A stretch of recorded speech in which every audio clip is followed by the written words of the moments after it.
Also, she really shouldn't have been in the all-around in 1985.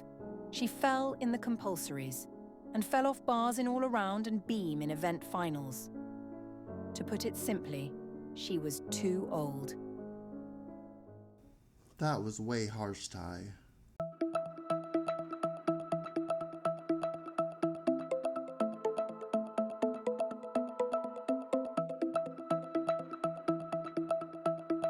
Всем привет! Меня зовут Uali и добро пожаловать снова на мой канал. So recently I've been posting a lot of content on Instagram, and that has entailed me watching a lot of old meets, and even though in most cases I've seen them before, it's as if I'm discovering them for the first time. I guess when you have the memory of a late stage dementia patient, you might as well make the most out of it, right? One meet I've been watching quite a bit of recently is the 85 Worlds, only it's the British TV coverage featuring John Taylor and Monica Phelps née Rutherford. I had seen maybe bits and pieces before, but never really anything at length. And if you know anything about my love for Monica Phelps, it's like hearing the voice of an old friend. And especially after finding out in June that she had passed the previous December, it's even been kind of comforting. R.I.P. Monica. I really hope that in heaven we are truly formless, so there are no body shapes for you to unnecessarily critique. Looking a much fitter performer every time I see her. First saw her in Birmingham just as a reserve, and she was quite a lot heavier, but really looking trim and fit there. Oh, and that every gymnast is actually Natalia Yurchenko. Make things a little bit easier for you. And many viewers will probably look and say, oh, she's a hefty girl, but no, she's a very, very shapely young lady. Natalia Yurchenko is a very normal, shapely young lady, probably only about 5 feet 1 tall and in a size 8 jeans, so she's quite slender. Speaking of the great Natalia Vladimirovna, she was a member of the Soviet team here in Montreal. I made a video where I recapped the entirety of the Soviet team optional performances.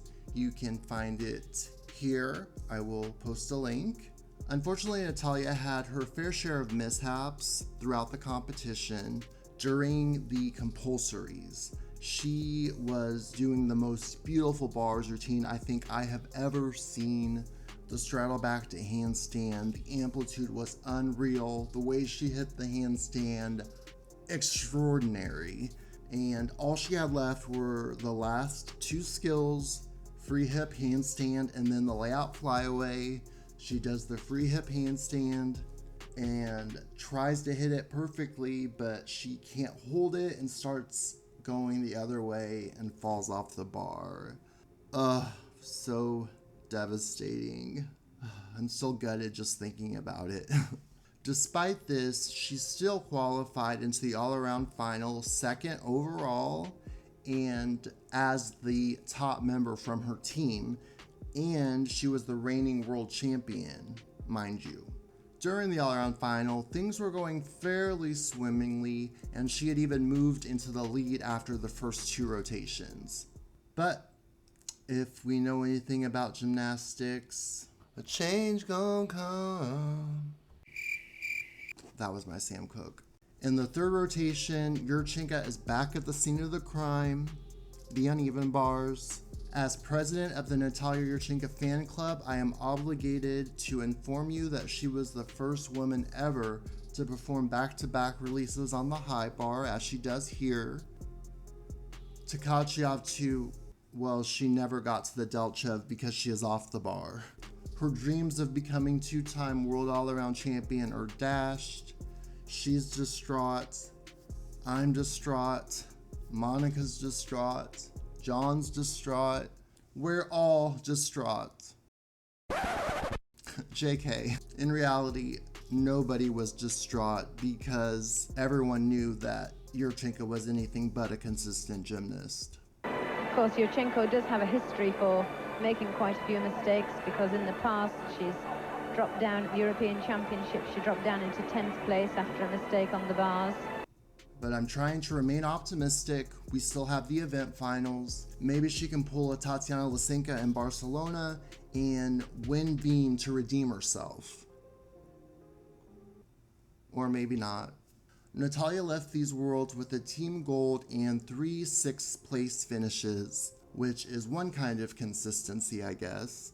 But as this would be her final worlds, and she injured herself at 83 worlds in the very first event final after she had just won the all-around, she has but one individual world and Olympic medal, the gold she won in the all-around from Budapest. Also, despite competing twice at Europeans, she has no hardware from that event. Now, I apologize if this sounds like a recurring theme throughout this video, and that's because it totally is, but it's almost as if Yurchenko was never a consistent gymnast, placed on teams to be that steady, reliable competitor that the team could count on routine after routine. She was no Tatiana Frolova. And I say that as one of the true Tatiana Frolova supporters. I mean, talk about an underrated queen. So after watching all of this chaos, I had to jump over to YouTube to see what the comments said. I looked up a video of her all-around bars routine, and I was not ready for what I stumbled upon. I read an exchange that triggered me to the point that I am making this video. That's right, I am making my second official clapback video. The real ones will remember the one I made 4 years ago in response to comments I read about Natalia Frolova's floor routine. I will link to it in the description down below. Let us just pray that my content creation skills have improved in the intervening 4 years. Ruin it? Ruin? Really? Ruin. Oh, that was way harsh, Ty. So I am a man of many faults, and one of them is that I get very angry when I see misinformation or things that are blatantly untrue being stated as fact. So that might shine a little more light into why I am so bothered about this. So here is the initial comment that kicks this all off. I am actually shocked that the Soviets kept Yurchenko around for as long as they did. By 1984, she was having trouble with basic tumbling passes on floor and achieving perfect handstand positions on bars. Okay, TheSienna. Is that like the Vivian? Speaking of which, RIP to the Vivian, gone way too soon. Such an amazing, talented performer. I mean, what a loss for the community and just for the world. But back to TheSienna. What basic tumbling passes was Yurchenko having trouble with in 1984? I want to see the receipts, because when I go to YouTube and type in 1984 Yurchenko floor, this is what I get. A whole bunch of other things, none of which are any floor routines from 1984. Nothing, not a zilch. So how exactly did TheSienna come to this conclusion? Did she somehow stumble across the Olomouc footage that we've all been looking for the past 40 plus years? Or perhaps she has some inside sources from the former Soviet Union who gave her a play-by-play of each and every Yurchenko routine throughout these domestic competitions in 1984. And they told her that Natalia was just falling all over the place. Maybe this falling on basic passes is why Yurchenko finished 4th at the 1984 USSR Cup instead of 1st or 2nd.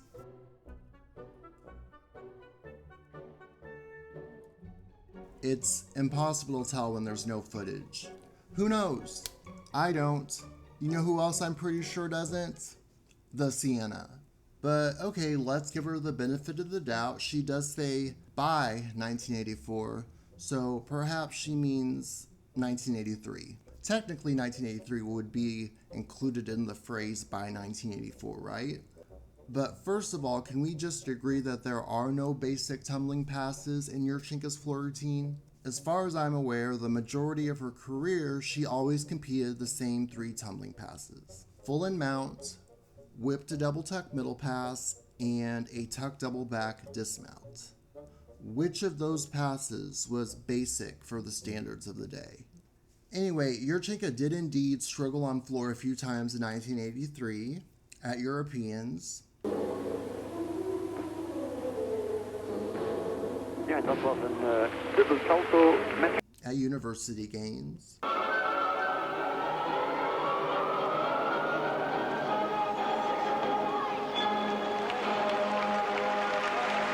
Perhaps at other meets. I'm not looking up her entire competitionography.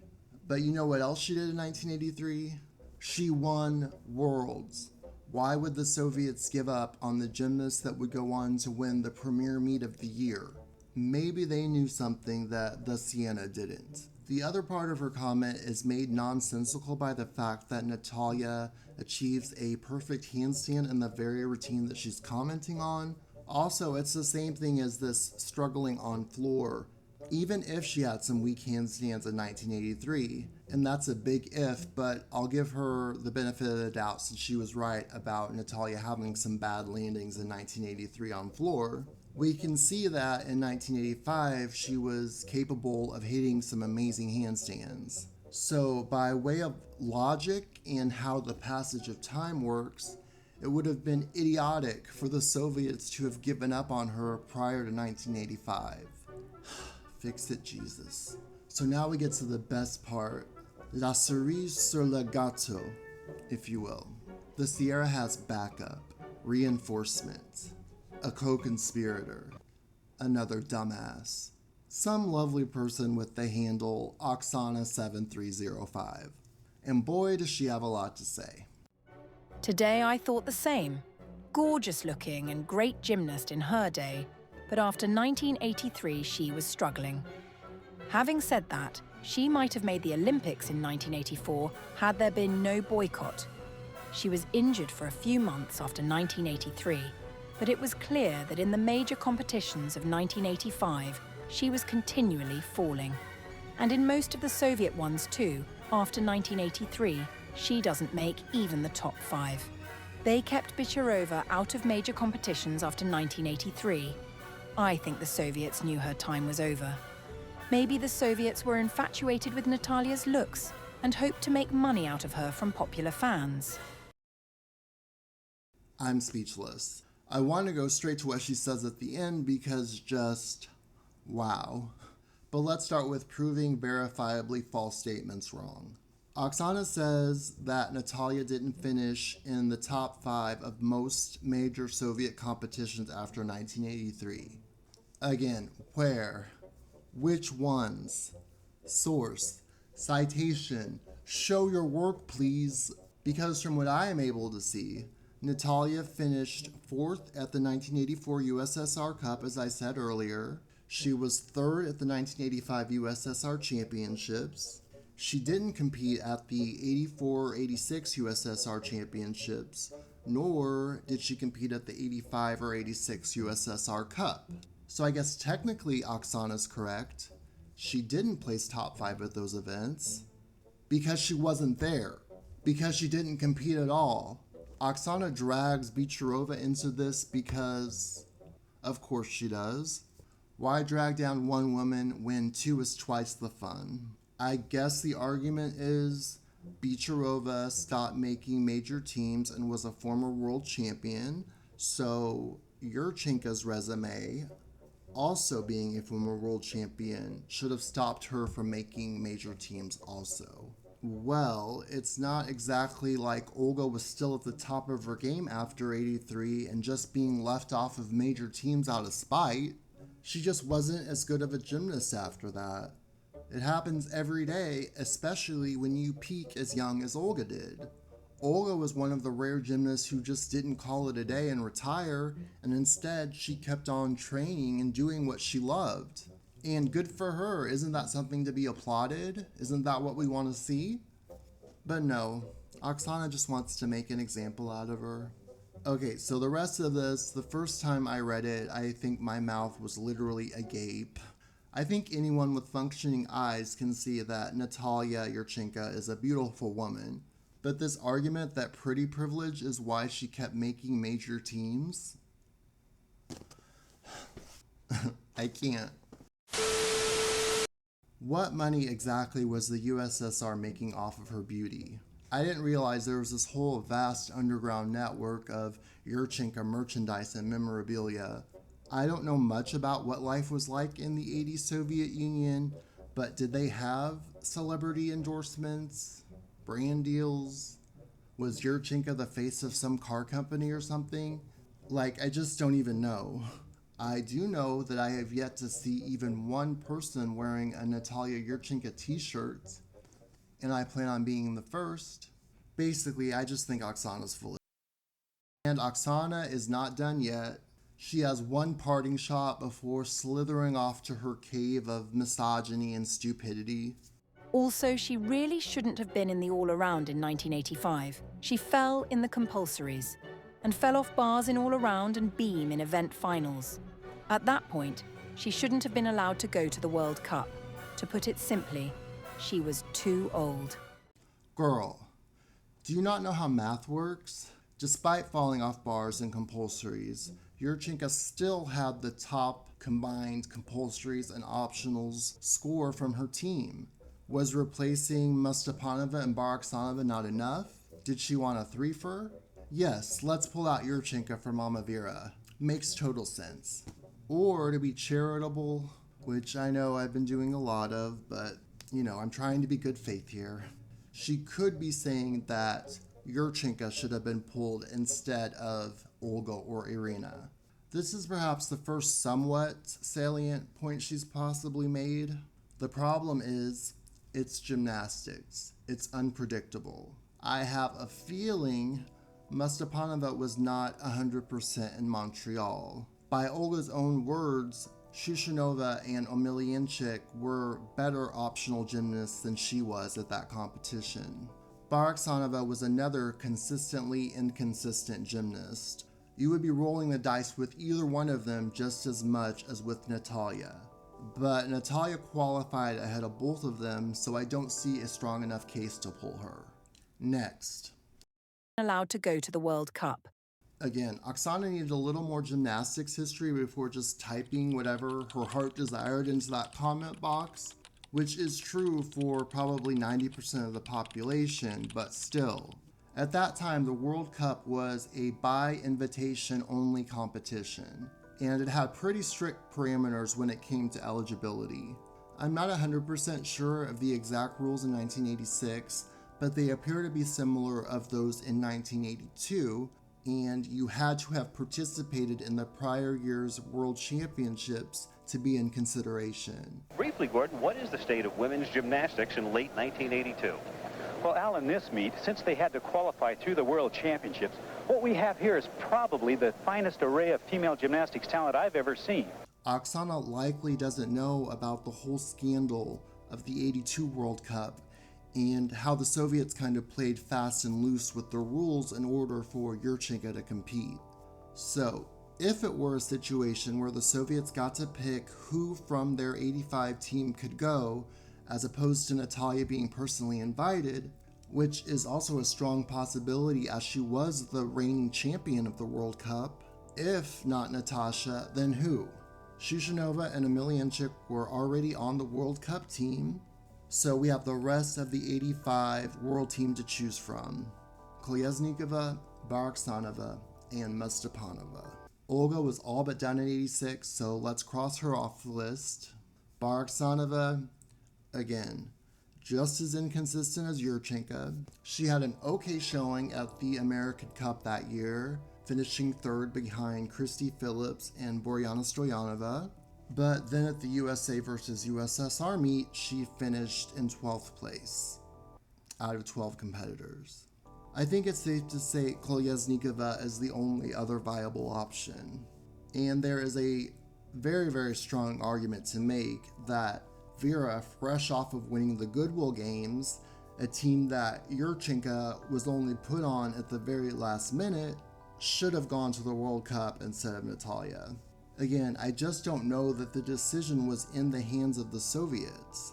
As I said before, the organizers very well could have specifically and individually invited Emelianchik, Shishinova, and Yurchenko. Could the Soviets have found a way to put in Kolyaznikova over Yurchenko if they wanted badly enough? Absolutely. So I won't completely disagree with Oksana on this one. If the Soviets had a choice, Kolyaznikova probably should have gone to the World Cup instead of Yurchenko. At that point in time, in both of their careers, I think Mama Vera was the better gymnast. So that gets us to the coup de grace. She was too old. That's not very nice. And cruelty aside, it's just not helpful. Yes, age is a huge factor that contributes to the decline of a gymnast's career, but it's not the only one. Every gymnast is different when it comes to her peaks and valleys. Yurchenko was a late bloomer to begin with and had her most successful season when she was 18 years old. She was the oldest world champion of the entire decade. So I suppose, yes, at 21, she would be considered archaic by the likes of Oksana 7305. The kids of the 2010s would have called her a dinosaur, at least if the lyrics of Kesha's songs from the period or anything to go by. I really don't know, I'm an old. But as we've seen time and time again, Yurchenko was inconsistent when she was 18, and she was similarly inconsistent when she was 21. I don't think she was too old as much as her career was just on a downward trajectory. And I know you're thinking, well, Wally, isn't that basically the same thing? Possibly, but not all careers trend downward due to age. There can be other factors involved. Part of me feels the reason Yurchenko kept on competing was the fact that she never got to compete at the Olympics, despite having 2 chances. The first time she wasn't consistent, experienced, or healthy enough, and of course, she was robbed by the boycott the second time. I wonder if there wasn't the thought in the back of her mind that somehow, by some miracle, she might be able to make it to Seoul. And that just breaks my heart. And no, I probably will never stop talking about the '84 boycott and how horrible and terrible it was, especially coming from the perspective of a Soviet gymnastics stan. And I think that is just as good of a place as any to wrap this up. Thank you so much to everybody who watched this.